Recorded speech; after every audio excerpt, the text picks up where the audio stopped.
In every corner of the world, some people work quietly, tirelessly, and without recognition. People who feel small, ordinary, or not strong enough, yet they wake up each day and keep going. This story is for them. It is a reminder that sometimes the strength we search for in mountains, in the sun, in the wind, or in the world around us has been inside us all along. Today, let me tell you the story of Taro, the stonecutter who wished to become everything except himself, until he discovered the truth about real strength. In a quiet valley surrounded by tall mountains, there lived a young stonecutter named Taro. Every day, Taro worked from sunrise to sunset, cutting stones from the cliffs and carrying them down the mountain. His job was hard and the sun was harsh, but Taro never complained. Still, deep inside his heart, he always felt that he was too small, too weak, and not special at all. One afternoon, after a long day of work, Taro sat on a rock and stared at the highest mountain in the valley. That mountain stood like a giant, unshakable and proud. Taro sighed and whispered to himself, "If only I could be strong like that mountain, maybe my life would be different." The wind carried his words up the mountain, and something magical happened. The spirit of the mountain appeared before him, a tall, glowing figure shaped like mist and stone. The spirit asked, "Do you truly wish to become strong like me?" Taro nodded without hesitation. The mountain spirit touched his forehead, and in a flash of light, Taro transformed into a mighty mountain. His body became enormous, touching the clouds.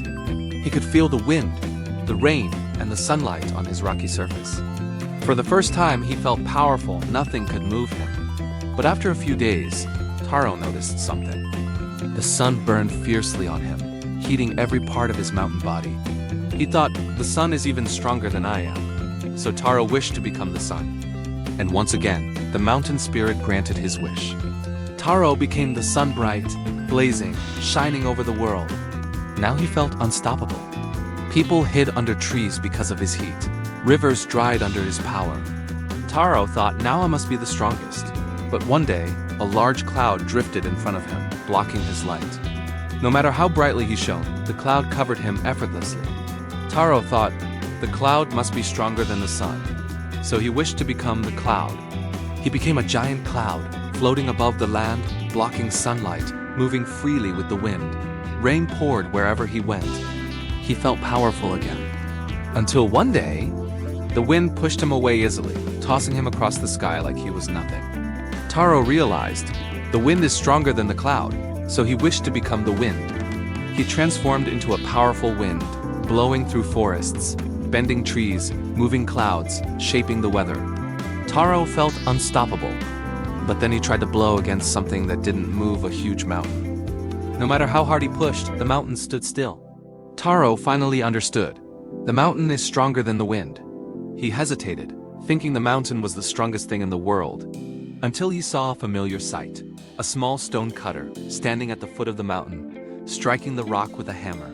And slowly, very slowly, the rock began to crack.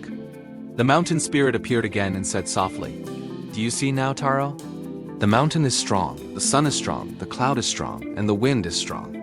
But only the stonecutter has the power to shape the mountain itself." Taro finally realized the truth. The power he had been searching for was the power he had from the very beginning, the power to change, to endure, to grow, and to keep going no matter how hard life was. Taro bowed his head and said, "I want to be myself again." In a flash, he returned to his body, a simple stone cutter. But now he stood taller, prouder, and more confident. He picked up his hammer, and with each strike, he whispered to himself, "I am enough. I am stronger than I ever knew, and I can shape my life with my own hands." From that day on, Taro worked not with doubt, but with purpose. He no longer wished to be someone else because he finally understood that real strength is not about becoming something greater. It is about becoming the strongest version of yourself.